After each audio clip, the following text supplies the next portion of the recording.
Hello, hello. Good afternoon. Oh my God, I said the right name. Hey, Aubrey. Okay, Hello. hey, Plant Bay. Hey, Plant Bay. Hello, everyone. It was so hot here today. I was Hey, like, you know what? I'm everyone. just butting my hair up today. I didn't want to deal with it. It's too hot. Too hot. It was too hot. That's why you're sporting a top bun. Mm-hmm. It was so hot today, and yeah, I got into a food coma after devouring some good old Filipino food. Yes. Yum, yum, yum. Okay, so what are we going to talk about this week?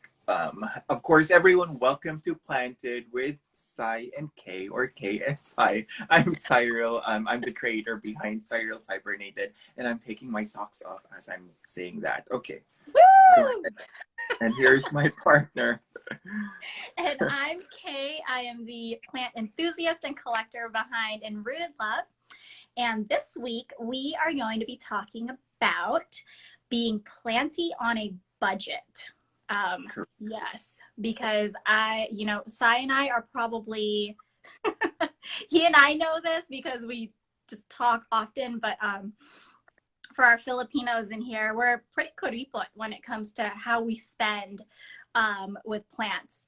Um, and so we just wanted to kind of share with you guys how we go about our, being planty and expanding our collection and maintaining our collection while staying on a budget.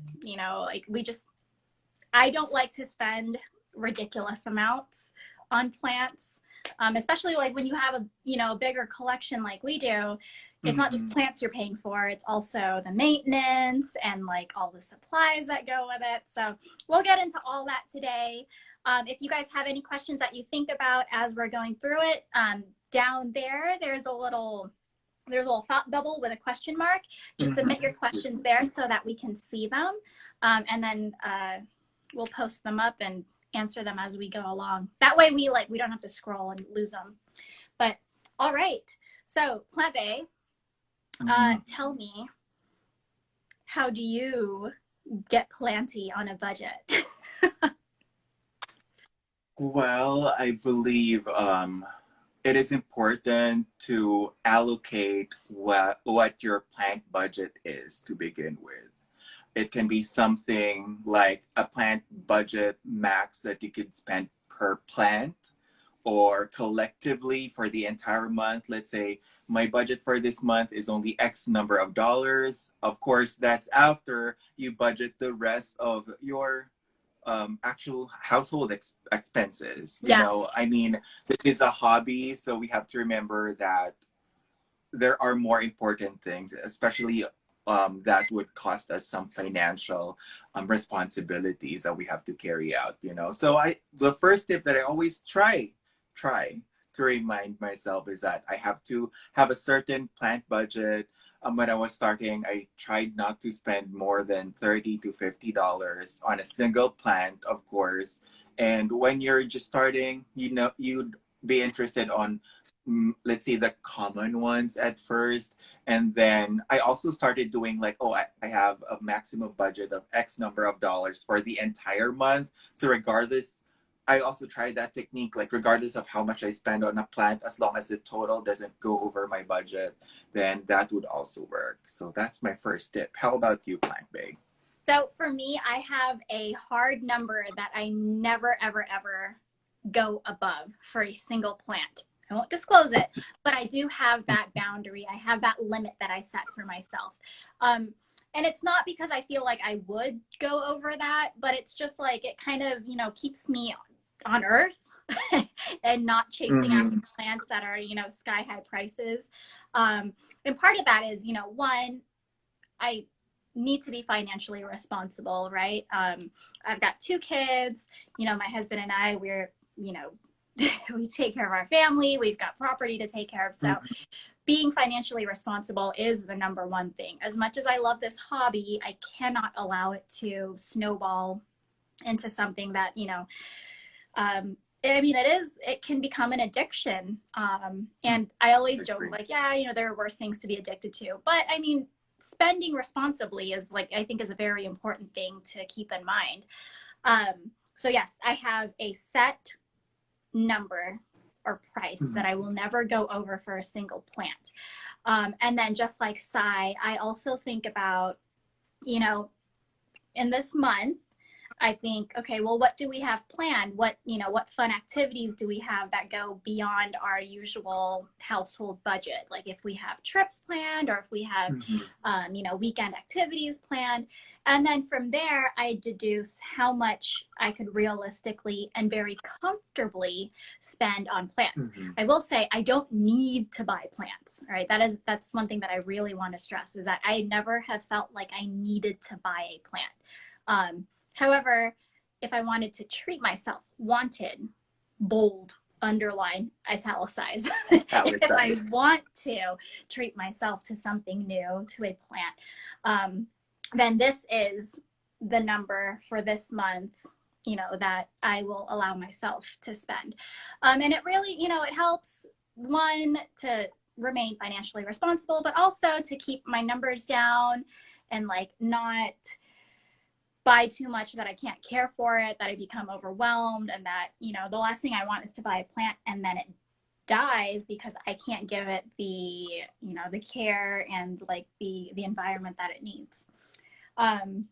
So that's a really big thing for me. I try to remain very conscious of that, so that I don't dig myself in a hole. Another rule I have is that I never use my credit card to buy plants, because that is a slippery slope that I feel like, you know, and it happens, and no judgment to anyone who, you know, has fallen into that trap. It is very easy to become so excited and enthusiastic about plant acquisitions that sometimes we don't allow ourselves the time to make better judgments, which is fine as long as you can recognize that. And so for me, you know, that's just another one of those boundaries that I set, that I don't buy plants on my credit card. It has to be like fluid money that I can spend, you know, just for plants. So, you know, that's kind of like my approach to new acquisitions, for buying.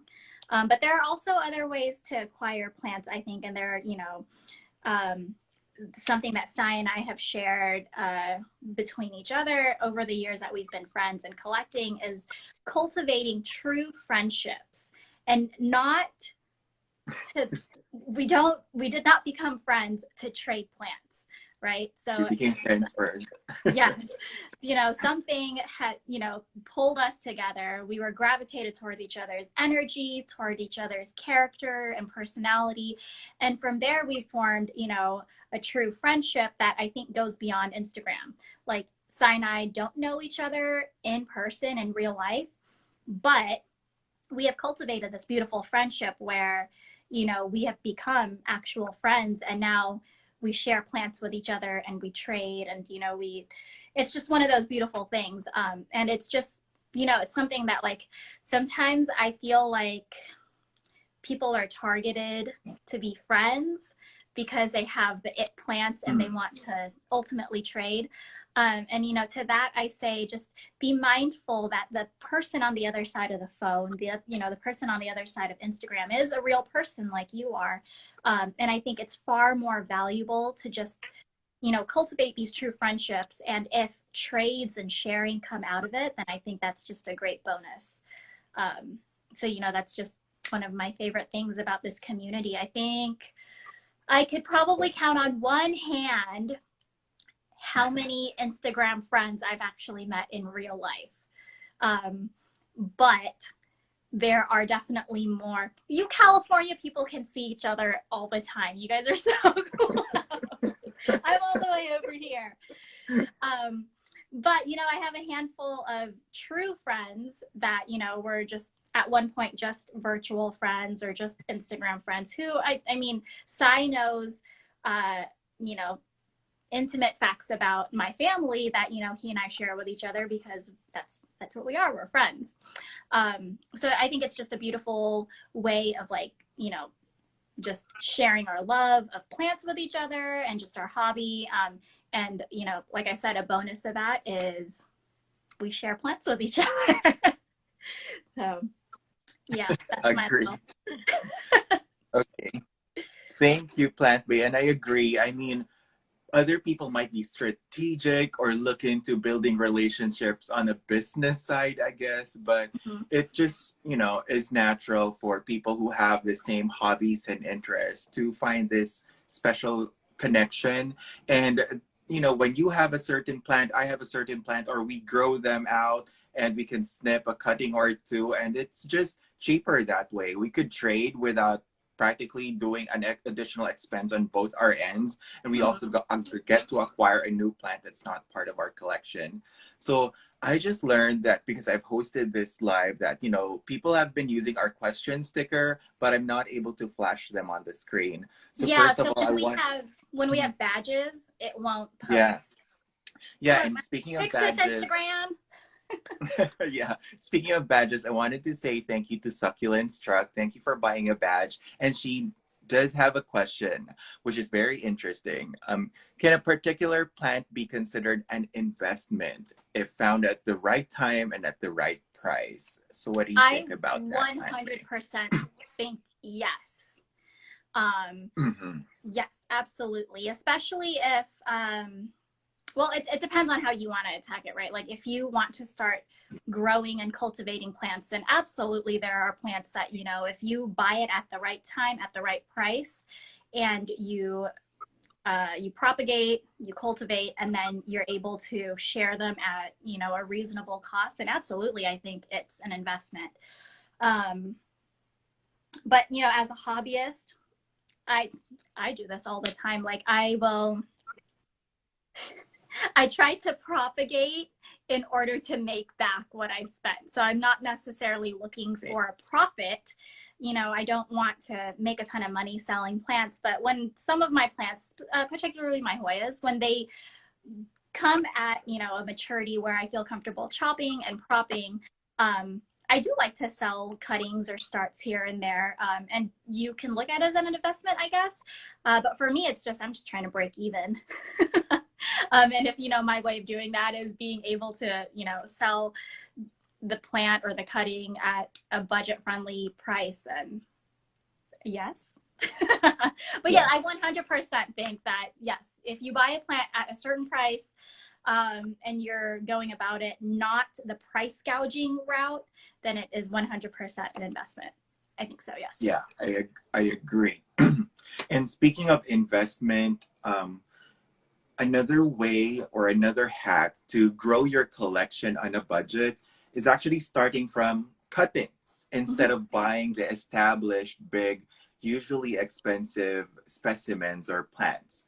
So I actually just rediscovered that joy of growing like Hoyas from smaller cuttings and um, watching them to grow into like bigger specimens. That was actually my 2020 goal for myself. Like try not to acquire more plants, instead invest more on the care of those same plants that you already have to transform them into specimens or like plant show um, worthy kind of plants. So starting from smaller plants, they are very most of the time cheaper for sure.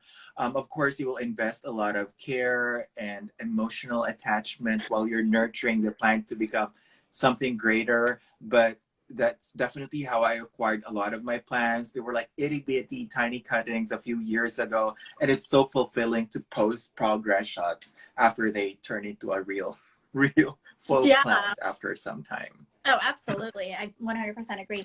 And also just, you know, circling back to the whole investment question, you know, I have a couple of friends on here who have a collection of, let's say, anthuriums, right? And they use those anthuriums to breed, and they create their own hybrids, or they, what is that? What? Cross pollinate. Yes, they I'm like losing my mind, you guys. Um, yeah, they cross pollinate, or you know, they'll trade pollen or seed or whatever with other people, and those 100% become those initial plants that you buy become an investment, because although you're not cutting your plant, right? If you're able to, again, cultivate by germinating or by setting seed and then germinating or selling the seed or what have you, whatever it means you go about it, and then you sell them, 100% an investment, in my opinion. So yeah, I think it just, whatever makes you happy, go for it. Correct. um, Yes. Miss Bay is also echoing our sentiments of buying smaller plants and watching them thrive and grow. It's really so good. I have a confession though. I actually prefer bigger plants.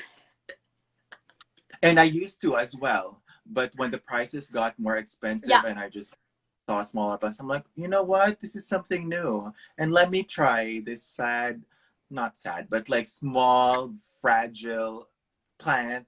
I'm really like afraid to like invest a lot on a small plant. But you know what? If it's cheaper, then might as well be worth that effort.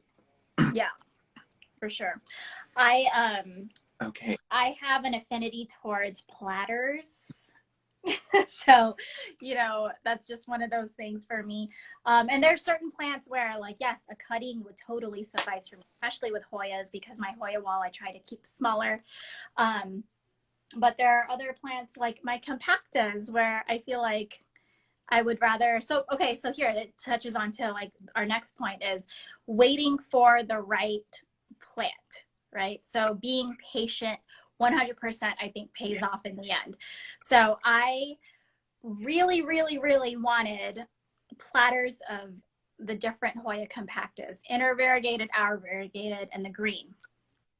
I insisted on platters, and I wasn't about to pay crazy amounts for a single strand when I knew for a fact that I could find them at the big box stores for $16.99 for an entire 8-inch platter, right? So to me, it didn't make sense. There are a lot of folks that I saw who, I get it, like, you want to make a quick buck.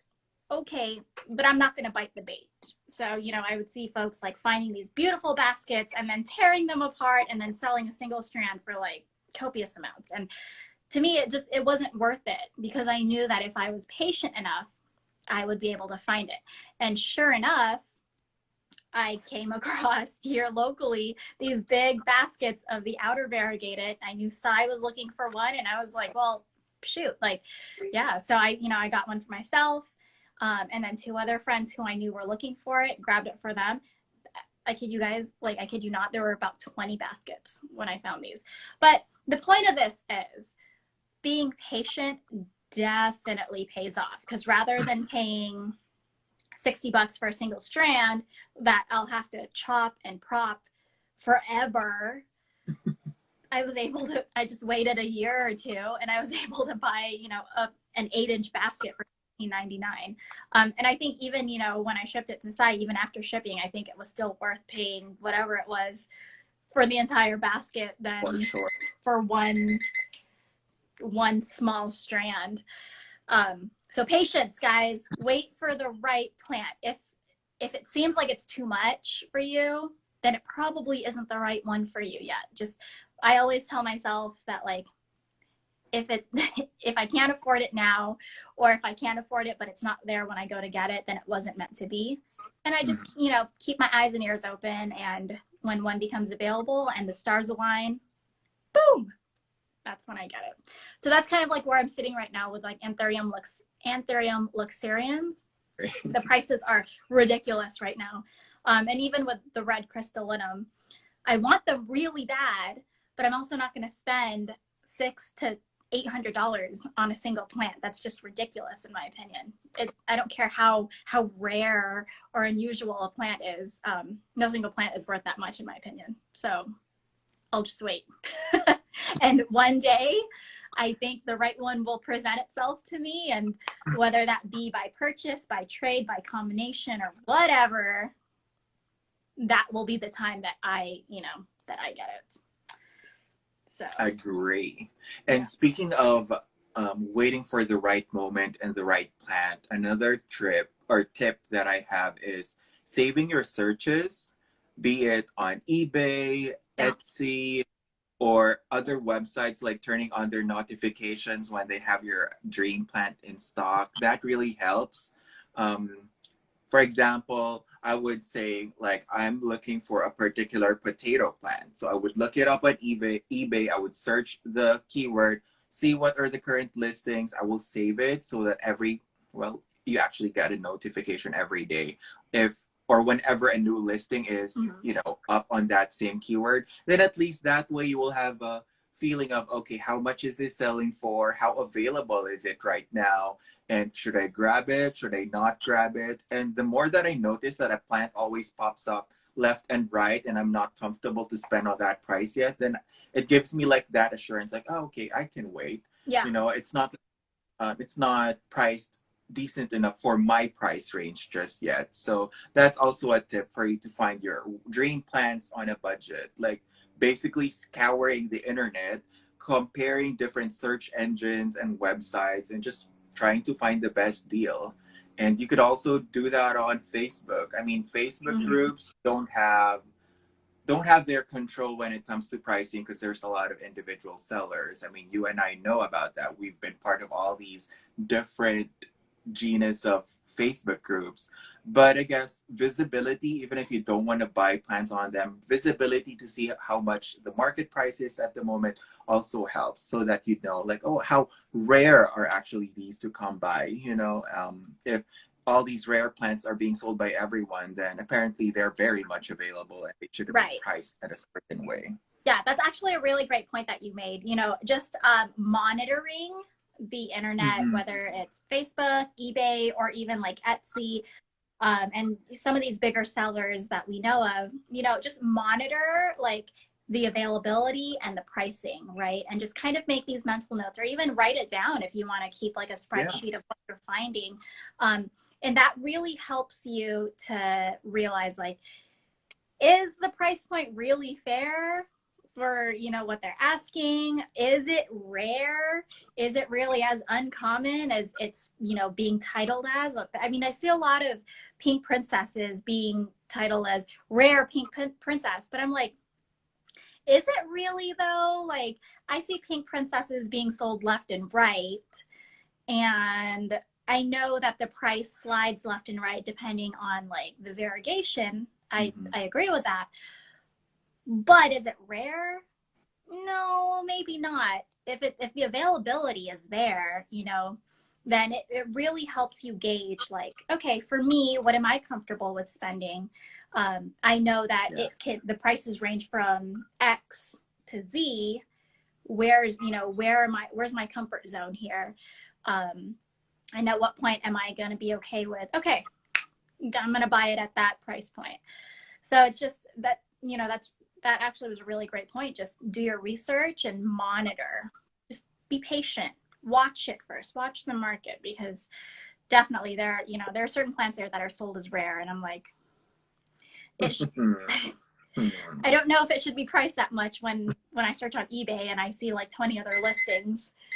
So, but again, I rant.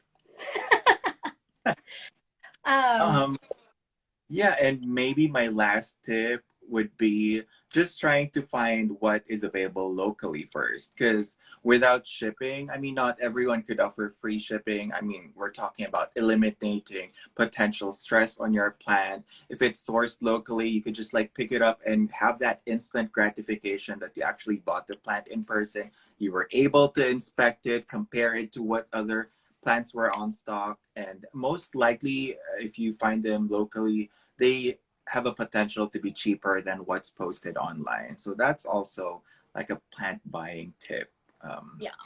for you guys. And then I think the last tip that I want to share is, be a plant pal, you guys. So like, we keep talking about like, having friends who like help you with this or that, but you should also, or you could also do the same. So if you know that a plant pal is looking for something and you happen to come across it, just be like, hey, if you're still looking, here's a link. Or um, like I did with the variegated compacta. I knew Cy wanted it, so I just grabbed it without even his authority, and I was like, "Hey, if you want it, I've got it for you.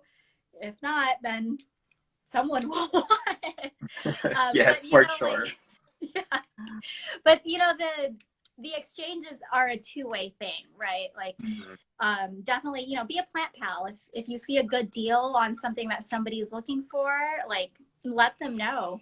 Um, and another thing too is just, you know, we as the consumers control the pricing.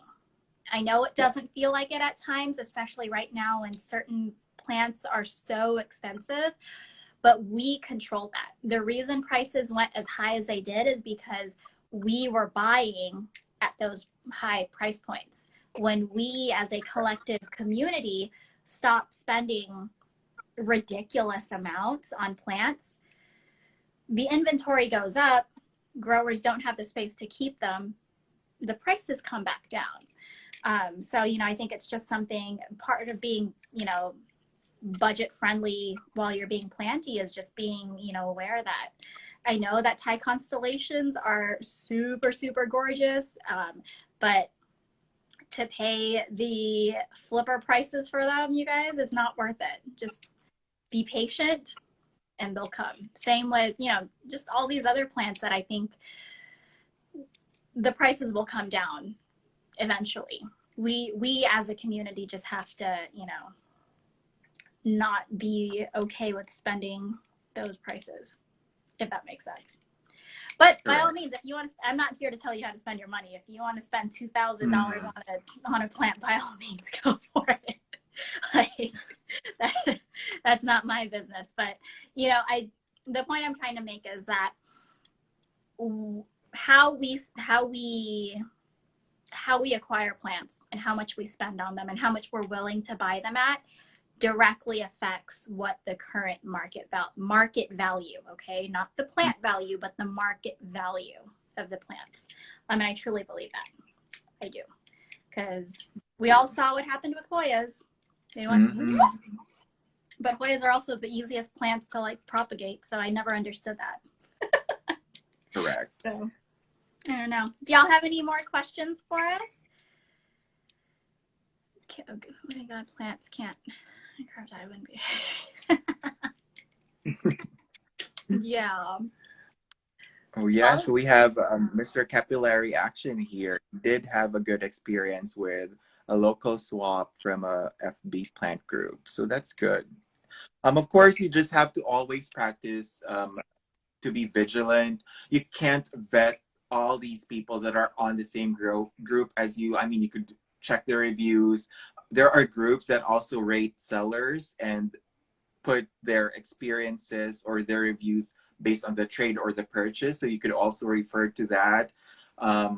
But yeah, I mean, just don't be blindsided by your excitement to acquire the plant. Like, don't blindly swipe that credit card or, you know, drop that cash just because you want the plant. I mean, you should always just be mindful of everything in life, really. So, yeah, those are just some of the tips and tricks for on how we really acquired our collection. I mean, it still gets me that whenever I post something, people would always say like, "Oh my God, that's an X number, thousand of dollars worth of plants." I'm like, well, sorry to disappoint you. It might be the market value, but I didn't spend that much on them. It took a lot of patience, and that probably costed more, and a lot of researching and just like really, you know, what's the right term? Like just holding off on that feeling of buying the plant, but you know it all pays off, I tell you. It's really a nicer way to acquire something, knowing that you waited for it, it yeah. didn't break the bank, you didn't sell your firstborn, or you know it didn't cost an arm and a leg, and that's more fulfilling, to be honest. And also, like, you know, if you have done that, like, don't feel like we're, you know, we're harping on you or judging you, because I'm sure Sai and I have done it at one point or another. We all have Oh, been I guilty. did it. Like, I did that.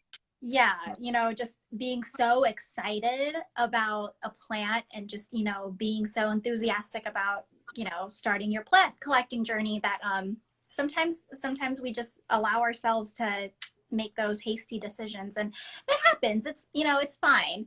But if you're trying to be planty on a budget, then I say, Yeah. you know, I think the biggest thing is just be patient. The right plant will present itself to you when the time is right. And if it's not right now, then it's okay. Just enjoy what you have. Plants will always be around you guys. They're not going anywhere anytime soon, I don't think. But yeah, sell the firstborn. I know. Sometimes I feel like when I see some of these prices, I'm like, oh, how much does a liver go for, like in the black market? No, I actually would not do that, you guys. No. But yeah.